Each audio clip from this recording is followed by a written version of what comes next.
Hi everyone, I'm Justin Cook, a Texas divorce attorney. Today we're going to focus on one of the most important and often most misunderstood parts of proving an informal or common law marriage in Texas, the requirement of holding out.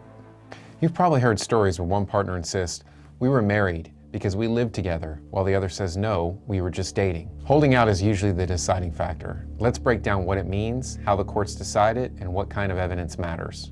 Under Texas Family Code 2.401, an informal marriage requires three things: an agreement to be married, cohabitation in Texas as husband and wife, and holding out to others as married. Holding out simply means the couple represented to others that they were married. But here's the key: this isn't about what's in your heart or what you two privately believed.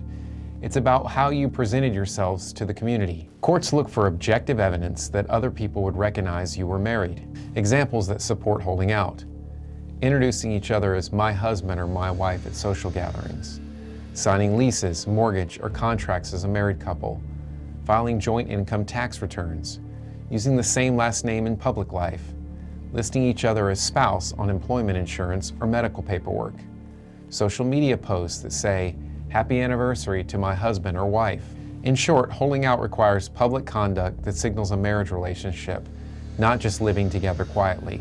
On the flip side, there are plenty of situations where holding out fails. For example, if you only call each other boyfriend and girlfriend, if you file taxes every year as single, if you keep separate finances and never sign anything jointly, if you hide the relationship, or only a handful of friends know that you are married. The Texas Supreme Court has made it clear: occasional references aren't enough.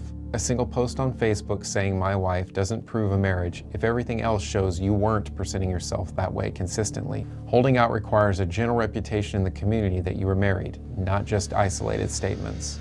In many disputes, couples agree they live together. They may even agree that they once talked about marriage.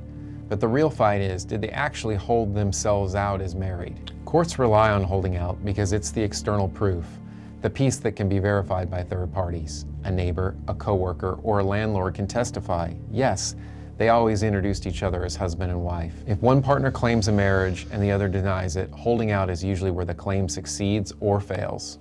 In a case about informal marriage, here's the kind of evidence that often comes up: joint bank accounts, joint tax returns, signed leases or deeds or health insurance enrollment forms, witness testimony, friends, family, coworkers who can say whether you called each other husband and wife, social media, consistent public representation as married, contradictions. If one side has paperwork showing married and the other has paperwork saying single, the judge has to weigh which story is more credible. Without strong, consistent evidence of holding out, claims usually fail.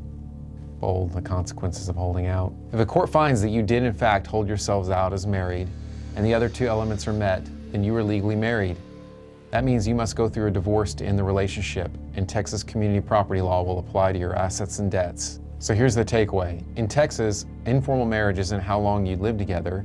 It's about whether you can prove agreement, cohabitation, and most importantly, holding out. If you're in a dispute over whether a common law marriage exists, don't underestimate the power of this third element. It's often the difference between walking away free or being pulled into a divorce case. I'm Justin Cook, a Texas divorce attorney. If you found this breakdown helpful, please hit like, subscribe, and share with someone who might be wondering about common law marriage in Texas. Thanks for watching, and I'll see you next time.